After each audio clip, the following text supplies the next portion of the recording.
Alright, hello everybody, we are back with some more Hades 2 1.0 content. We're doing an all aspects tier list today based on how strong I think each aspect is for both veteran and new players. Basically going to factor in both damage and how safely and easily you can deal said damage. Last day, I just sat purely on the tier list website. Today, I thought it would be better if we use the range, go in order of the aspects down range, read their descriptions, talk about them more in depth, and then place them on the tier list one after another, and also compare them to where I placed them in the unseen update. Of course, there has been a good few changes since then, and my opinions have shifted quite a bit due to a lot more time played with each different aspect. Starting off, of course, we have Aspect of Melinoë for the Witch's Staff. Gain max magic and greater power for your specials. I'll put up a picture on screen now of my old tier list from the Unseen update, and if you're curious about watching that video, I'll leave it down in the description below. But I had Aspect of Melinoë for the Witch's Staff in B tier. However, after playing with this aspect a lot more, I realized I was drastically wrong. This thing is one of the strongest aspects in the entire game. You put Blitz on the attack and any percent-based special, and you have an amazing 1-2 punch, apply Blitz, pop Blitz, you're ready to go, and you can do it from such incredible range with Dash Strike into special. It is incredibly impressive how good this aspect really is with a simple special power buff. It was actually nerfed from 60 to 40 as well. I never even got to try that back then, which is crazy. But due to that, I will be placing Aspect of Melinoë for the Witch's Staff in S tier today. Next up, we have the Aspect of Circe for the Witch's Staff. Whenever you use casts, so does your animal familiar, forming a psychic leash. The psychic leash is a strong connection with your animal familiar, is harmful to foes, and will last for 5 seconds. As you can see, I press this, and I get a psychic leash between me and Rocky. Whenever the animal moves, it deals a ton of damage, and you get a duplicated cast, which is just incredible, on top of the very strong base Witch Staff. This is currently my #1 weapon that I've been using for 67 fear, although I haven't done some since the Unseen update. And it is one of my favorite aspects after the rework. I am very impressed by not only the damage output, the fun you can have with Circe, but also, once again, the amount of damage you can do while being completely safe. If your animal familiar is locked on an enemy, you can press your cast button, be completely detached from them, and deal all the damage you want to. And that's why Circe's going to join the S tier alongside Melstaff. Okay. Aspect of Nomus. Whenever you use Omega moves, each fires in place up to 3 times until you use it again, with a 2-second delay in between Omega bursts. This is easily the worst Witch Staff aspect. It is in no way, shape, or form bad by any means. Just comparatively to the other 3, it's gotta be the worst. Still a ton of fun. You set up cute little turrets with your Omega attack, cast, and special, and then every 2 seconds, whatever turret you set with whatever Omega you used will pulse with that same Omega. It copies all the properties of your Omegas that you have added to it as well, which is quite cool. However, the delay between bursts is very high, and the damage it outputs is just not that great overall. But it does it very safely. It's a very fun aspect, a very easy to use aspect. Not going to knock it down all the way, but I think today it's going to start in B tier. Now for the final Witch's Staff aspect, the hidden aspect, Aspect of Anubis. You have the Ankh Scepter, which raises Lone Shades wherever you slay foes. You also get Omega move speed and damage, bonus of 30%. The Ankh Scepter is an alternate moveset. Your attacks are going to create damaging fields, and your specials draw foes in. The gameplay loop of Anubis is essentially just dash strike, hold your Omega attack, place it on the enemy, and while you do that, you can also cast, giving you 3 hits of damage at all times, like so. Incredible damage. Once you do that combo, it's safe damage too, because you can just sprint around and evade attacks until it goes down. You have to run in, place it, and then survive. That's your goal. The drawing in the enemies with the special can be good as well, just to use as a status applicator. You just have to be careful. Over pulling enemies constantly to you will get you hit, but it's really not a big deal, and you shouldn't be using it too much. If you want to use your special for damage, the Omega special can do very high damage as well, and pull less often, so that's always an option. But once again, another incredibly strong and incredibly safe aspect for the Witch's Staff. So for the third S tier in this list, Anubis will earn it. I put it in S last time, and it has done nothing but impress me the more I use it. Blitz builds, Scorch builds, Wave builds all feel incredible on this aspect. Super versatile, super fun.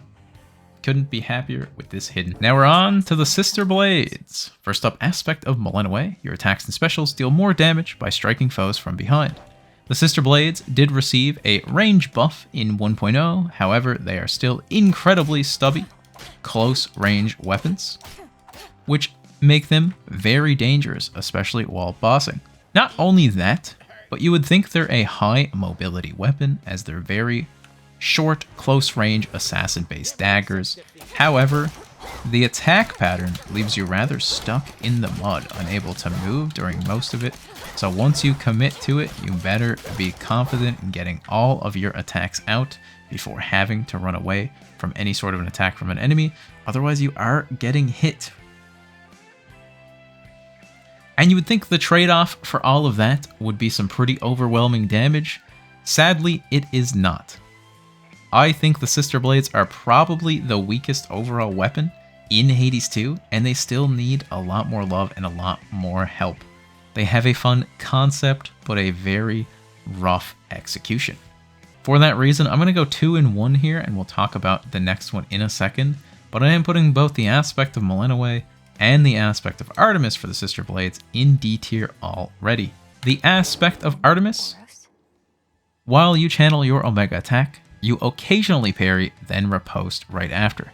You get 60% bonus Omega attack speed. Your parry will prevent damage from most types of direct attacks, and you can repeat it every 12 seconds. And your riposte will make you impervious for 1 second, and your next 9 strikes have 50% critical chance. It's not really a parry. It takes time to pull up the shields. You kind of have to use it proactively, sadly. If it was a true parry, I would use it all the time. It would be a ton of fun with just the defensive parry shield. On top of that, the 9 critical strikes really don't do enough damage to feel good. Even with a proactive shield, the damage buff just isn't there, and it doesn't make up for the lack of damage the Sister Blades deal. One build you might want to try with Artemis is going for the Daedalus Hammer Sweeping Ambush. That gives your Omega attack 400% damage in a wider area, and is going to use more magic. And that makes the aspect quite efficient with its critical strikes, because each Omega attack is going to deal 400% damage and have 50% chance to deal a critical strike.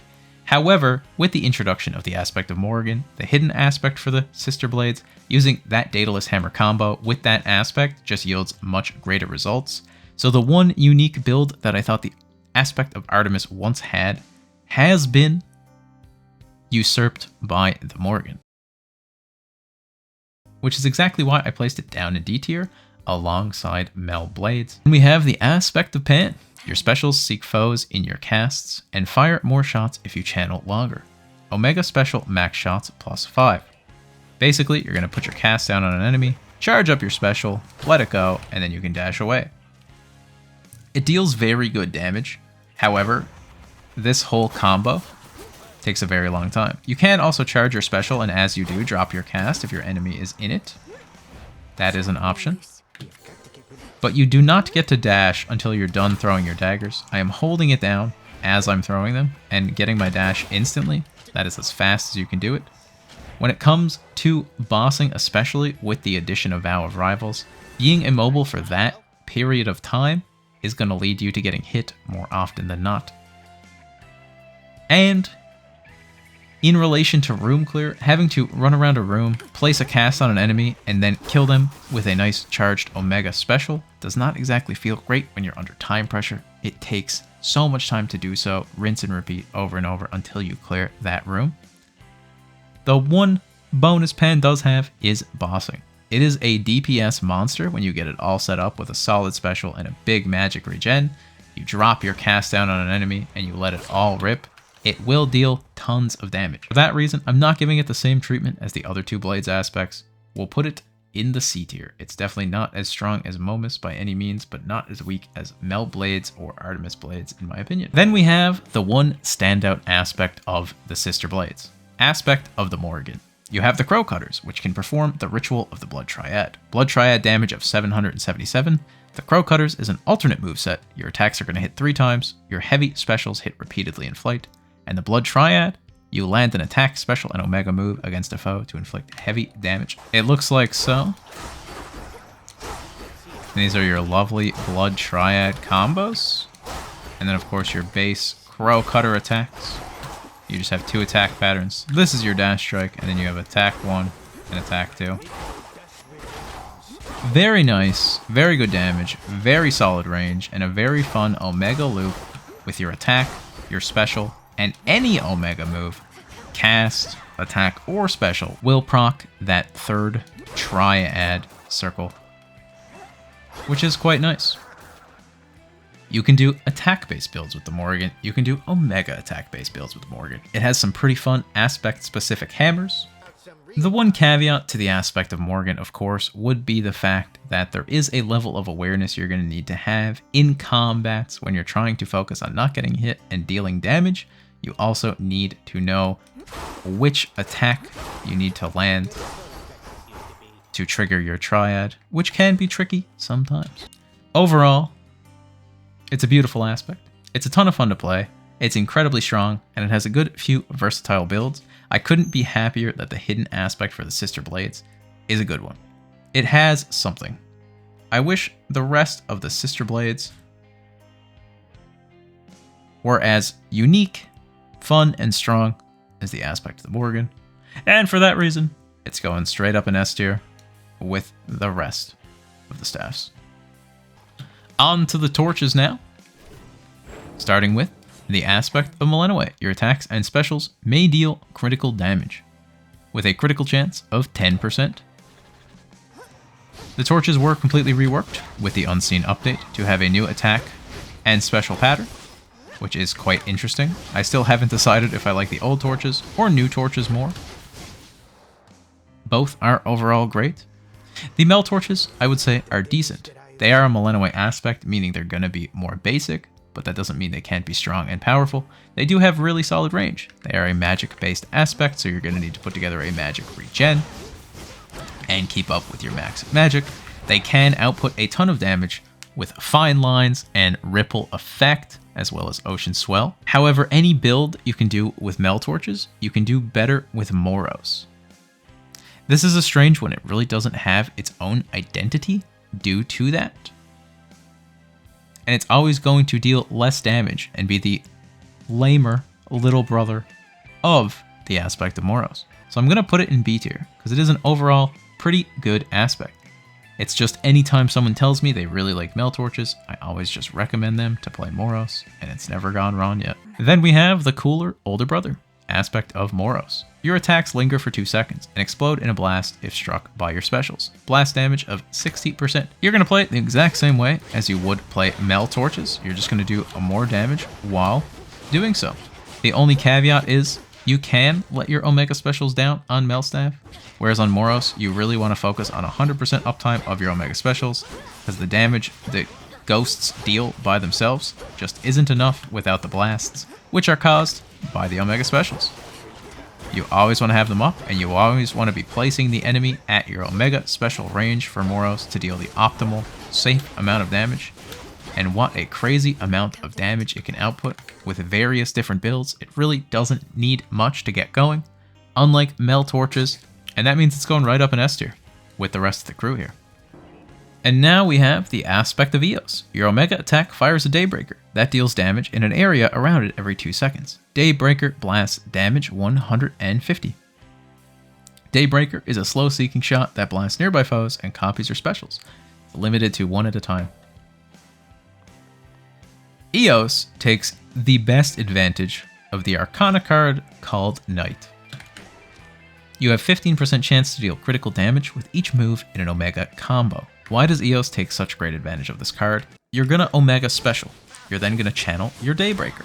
Once your Daybreaker is out, it gains that 15% chance to deal critical damage for its entire existence, its entire duration. It has that chance attached to it, which is just incredible. And then every time you cycle that, it'll continue to have that chance for its entire duration.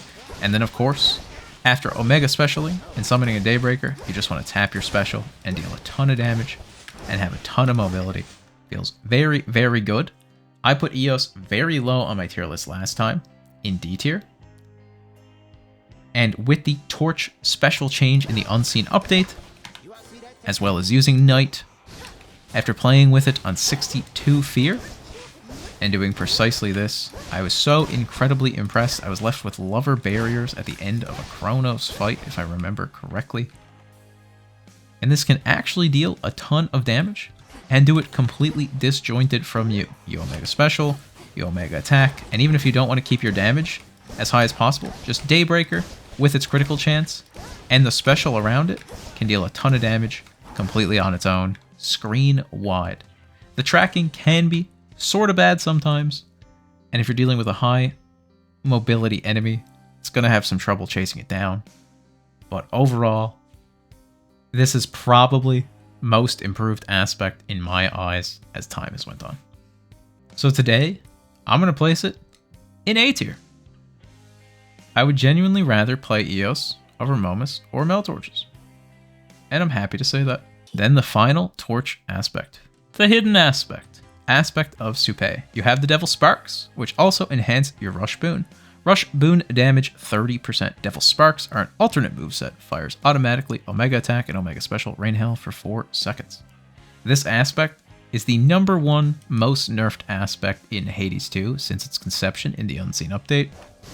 It has gotten nerfs after nerfs after nerfs after nerfs, and it even got more nerfs with the release of 1.0.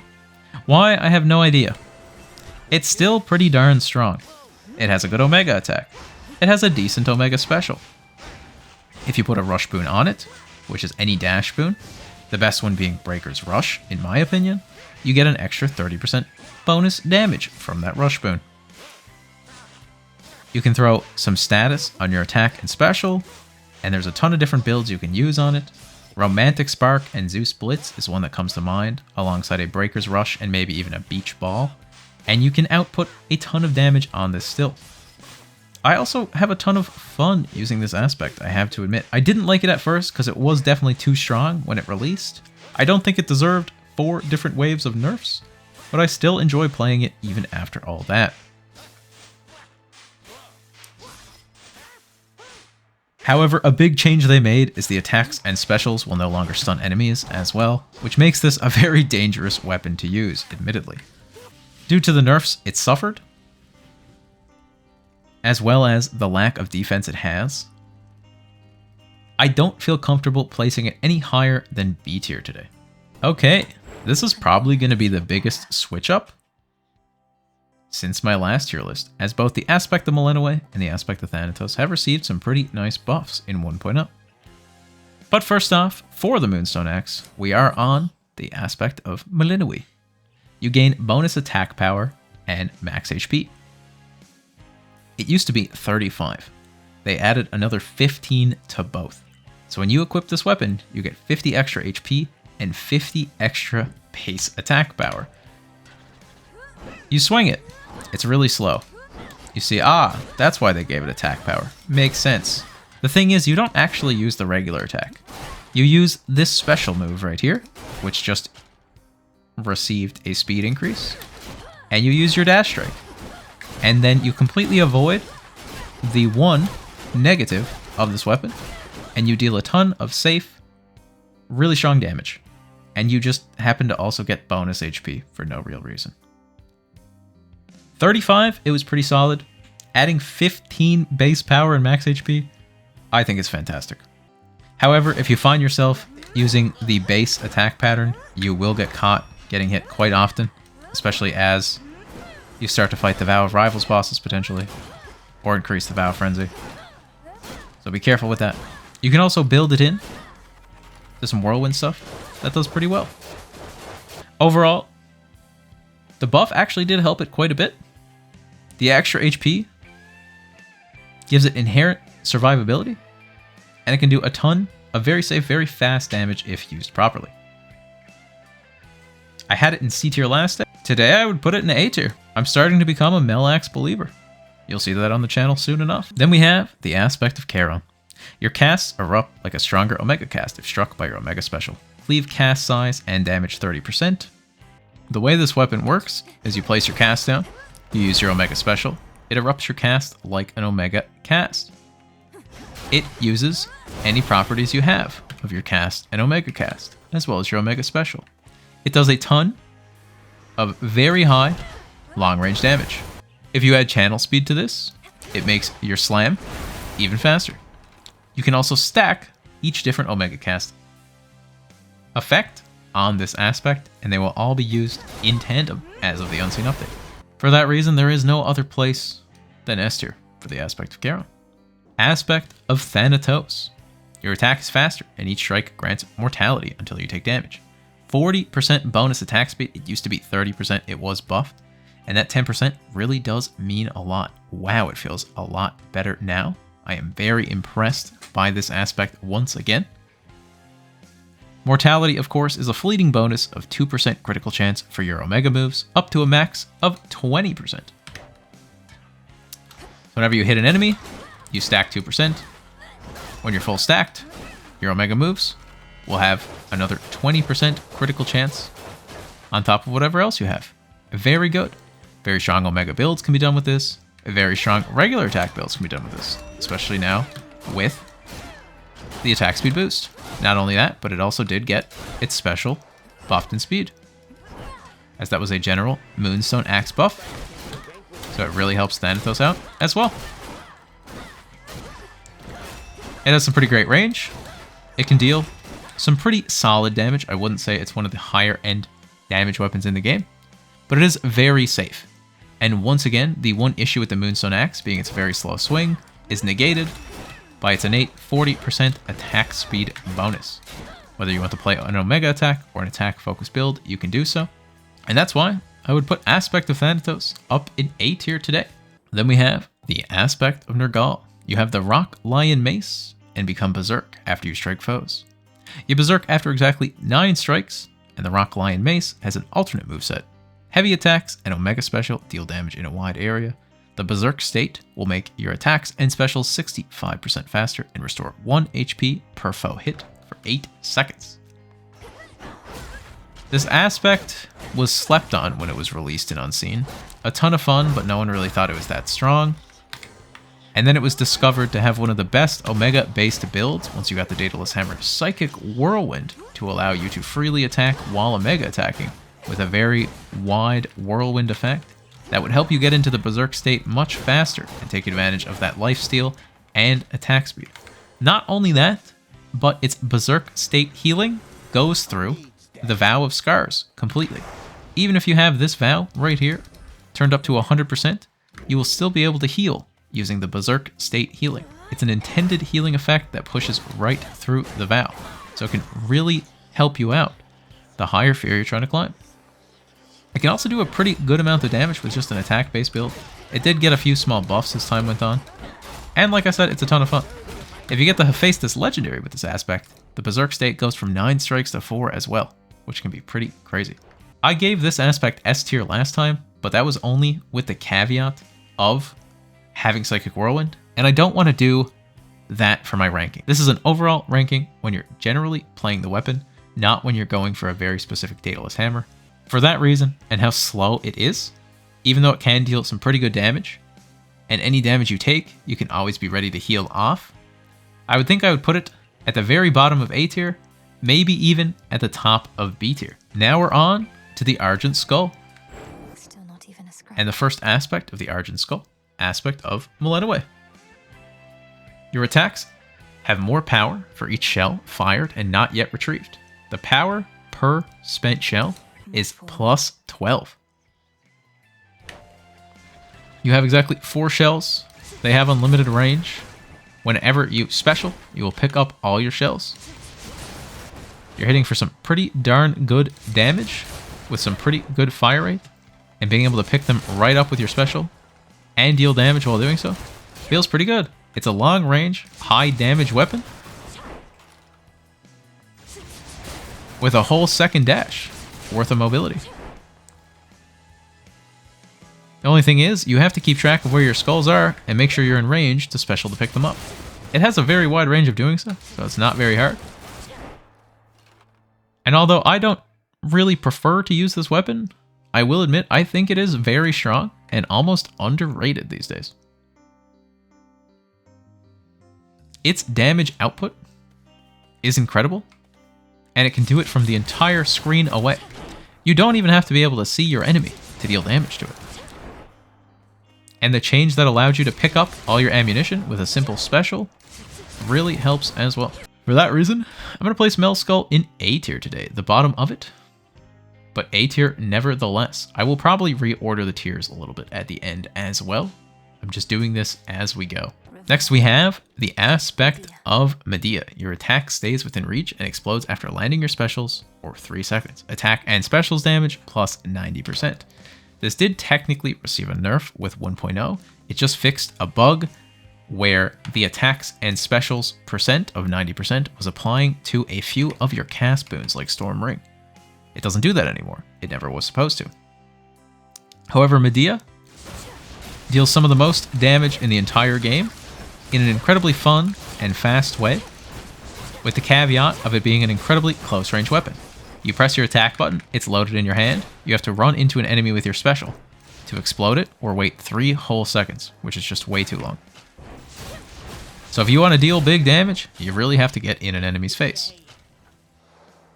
I will admit, it is incredibly strong, maybe even the strongest aspect in the entire game, with of course the caveat of being up close and personal at all times, but it has some of the most fun movement in the game as well with that second dash. And for that reason, I really can't place Medea anywhere else than S tier. Next up is the aspect of Persephone. Your Omega special is sprouted and lets you change direction. Boons start with more levels. You have a max random bonus level for boons of 6. Sadly, this was nerfed, and it is very hard to get a level 6 boon now. The most I've been seeing when using it is 2 or 3, which is very unfortunate. Your Omega Special Sprouted effect means that damage effects from Olympians will make this last up to an extra 2 seconds whenever you use it. You are completely invulnerable in the Skull Omega Special if you didn't know. So what you're going to do is use your cast or your attack to deal any form of Olympian damage. Then once you do so, you're going to use your Omega Special, deal damage, and be completely invulnerable while doing so, and it's going to last up to an extra 2 seconds with how much Sprouted you have charged in the meter down here. Of course, we have none in the training range. Not only that, but you can continue to just use this a lot like Mel's Skull while having that bonus Sprouted effect, as well as the extra palm levels you receive, which is quite nice. Once again, I'm not exactly a fan of the ranged versions of the Argent Skull, both Melinoë and Persephone, but I do think they're a little underrated, a little slept on. Both strong, long range, high damage aspects. So for that reason, I think I'm going to drop it into B tier today. The final skull aspect is one of my personal favorites, although I will admit it has some pretty inherent flaws. The aspect of Hell. You have Frost Mane, which grants the way of the Valkyrie after your Omega Special. Valkyrie attack speed is plus 25%. Valkyrie is your attack fires continuously, but you cannot use Omega moves. It's going to last for 3 seconds. Frostmane is an alternative moveset. Attacks burst fire without using skulls, and your special is going to seek foes. So you have a burst fire attack, a special that's going to seek foes, and then you have your Omega special. A long range special, deals pretty good damage, and gives you a rapid fire buff for 3 seconds. It also does have an Omega attack, if you just hold down the attack. However, that is one of the inherent flaws of Hell. If you ever dash or cut off your attacks, you lose your Omega charge. So in reality, you're never really gonna see it used, unless you quite literally stand still, charge it up, and shoot it off. And even then, it does some pretty underwhelming damage. It has some pretty interesting builds, but it does lack base power on the skull, meaning most times you're going to look for Poseidon's Wave Strike or Hestia's Flame Strike to use an on-hit effect to take advantage of that rapid fire mode it has, instead of a percent special to boost the very low damage that it does. And in 1.0, they did buff the Omega special charge rate by all means, but it is still incredibly costly at 50 magic per Omega special and incredibly slow. This is the buffed charge rate, mind you. And as much as I like the aspect of Hell personally, I really don't feel comfortable putting it any higher than B tier nowadays. Last, and in my eyes, not least, that would be the Sister Blades. We have Zinth, the black coat. First up, we have the aspect of Melinoë. Your attacks, sprint, and move speed are 20% faster. This is the basic Melinoë aspect for the black coat, with just a simple attack speed buff, which actually does feel quite good. For a while there, it was probably the strongest coat aspect, but the others received some pretty good love, which was nice to see. This one is overall still strong. The base black coat is rather good. It does good damage. It does safe damage. If you don't feel like you can get in on an enemy with your attack, you can rotate around them until you find the opportunity and use your specials.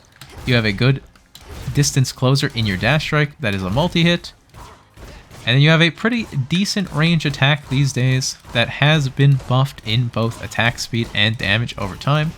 The one thing I don't like about the attack is the fact that it moves you forward every time you punch, so you end up gliding all over the place, which causes you to get hit sometimes. And for that reason, I think I would actually place Melcoat down in C alongside Pan. I had this in C last day, and it's staying in C. It has gotten some attack speed and attack damage buffs, but it still feels just generally underwhelming, and some of the other coats have received more love now that makes them a lot stronger. And I would just rather play those, as they all do relatively the same thing. Next up, we have the aspect of Selene. You start with Skyfall, a hidden hex that strikes multiple foes and applies Shine. Shine is a curse. Afflicted foes take 50% more damage from Omega moves. This has its own hidden hex, like it said. It also has a Godsent hex. Previously, you used to have to start with Ares Keepsake and then wait all the way till Biome 2 to unlock said Godsent hex. Now, as long as you find Ares along the run, you will retroactively unlock that Godsent, allowing you to once again start with Moonbeam, giving you a much powered up version of your hex right from the get-go. This really helped the aspect's power alongside all the general buffs that was given to the black coat in the Unseen update. In the Unseen update, I ranked this thing all the way down in D tier.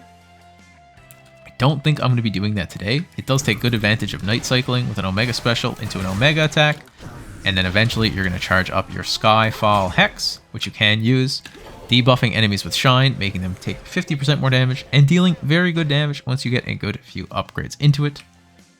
Alongside that, it is just the base black coat that deals pretty good damage with an attack and special, whatever you put on it. High mobility, decent range, and even has a projectile to boot when needed.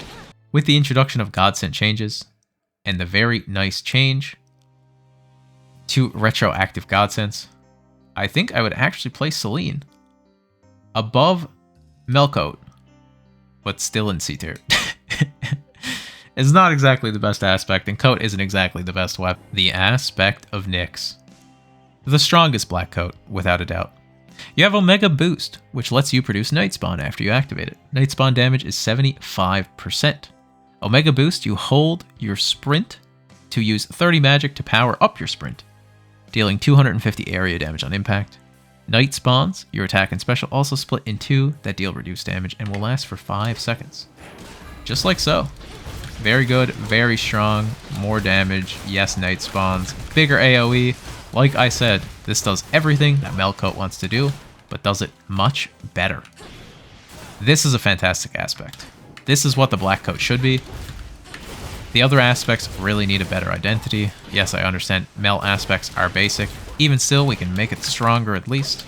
And then Selene has a very unique identity, just doesn't output the damage it should.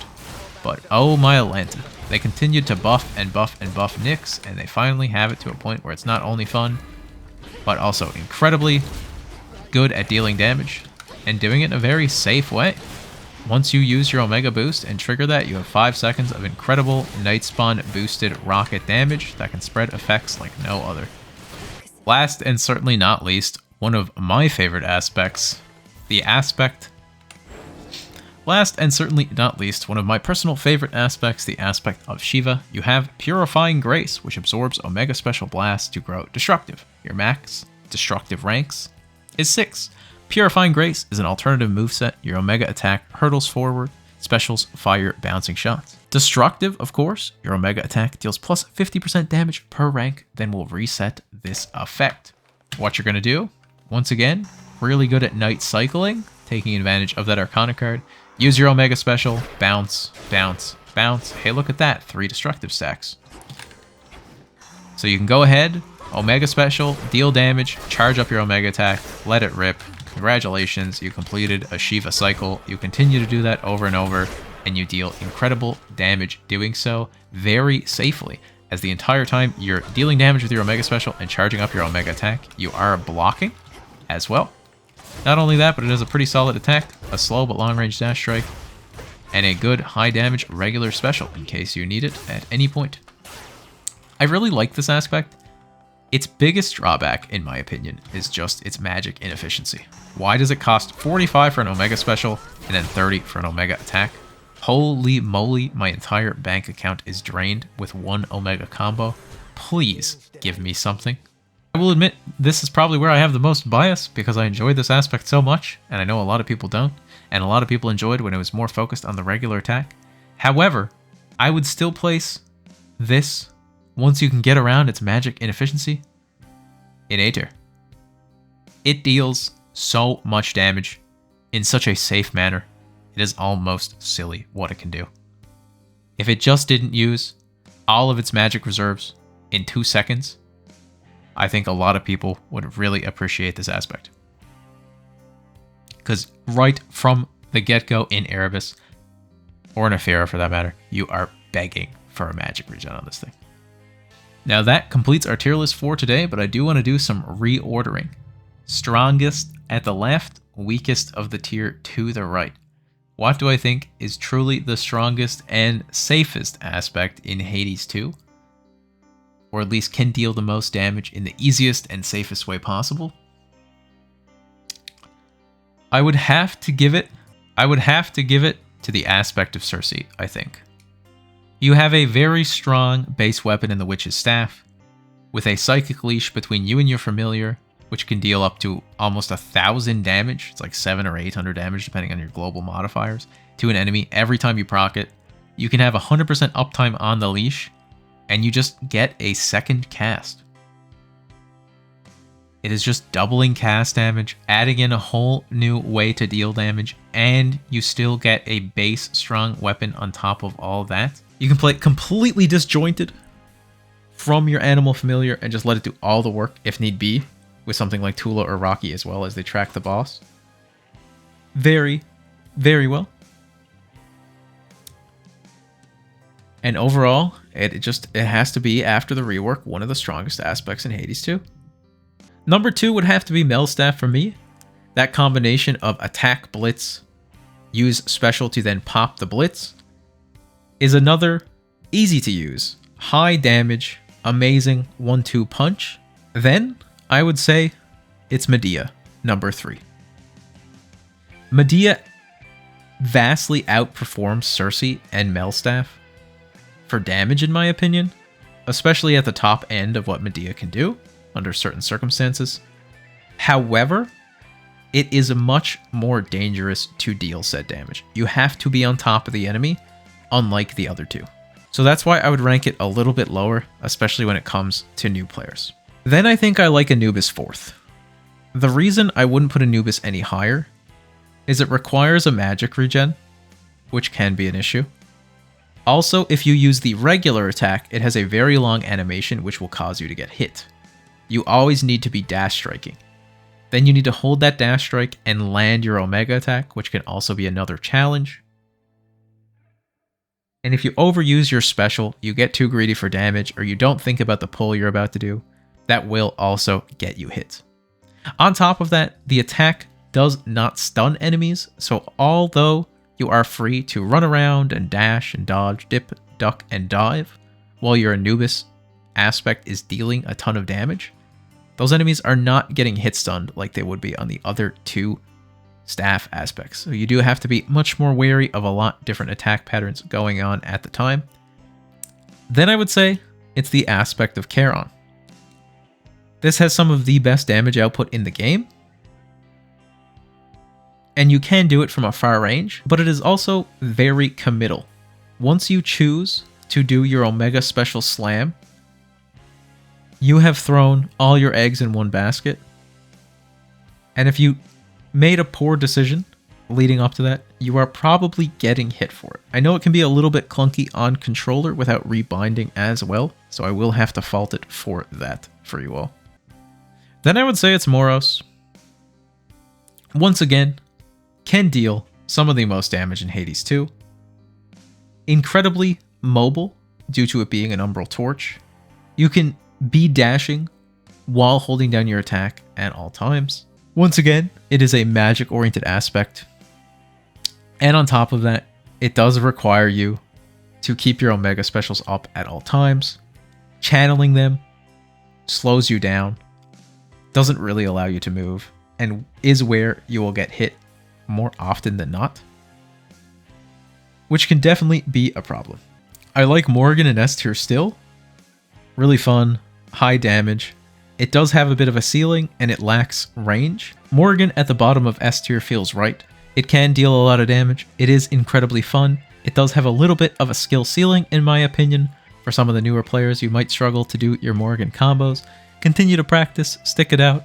It's super fun to learn, and I hope you all enjoy it. It is another magic aspect, and on top of that, when you do want to do your Blood Triad combos, more often than not, you're going to be using your Omega attack, which means you're going to be teleporting on top of an enemy, and potentially in or around a lot of hitboxes or projectiles. Down to A tier, looking at it now, I would say Nyx vastly outperforms everything in this category. From a fully completed aspect standpoint, a damage standpoint, and even a safety standpoint, I think I'm going to bring Nyx up to S tier. And honestly, I think I would even rate it higher than the aspect of Morrigan. Once you proc your Omega boost, sitting back with a strong special that has the Nightshade bonus damage on it is incredible. And you can really output a ton of damage while being completely away from any and all enemies and free to dash or sprint at any time. So I'm happy to shift it up to S tier with the rest. Then I think I would actually give it to Thanatos. That 10% attack speed buff, as well as the special speed buff, made a huge difference. And even just adding faster stacking for the critical chance and more max critical chance if you want to use Omegas really helps its damage output.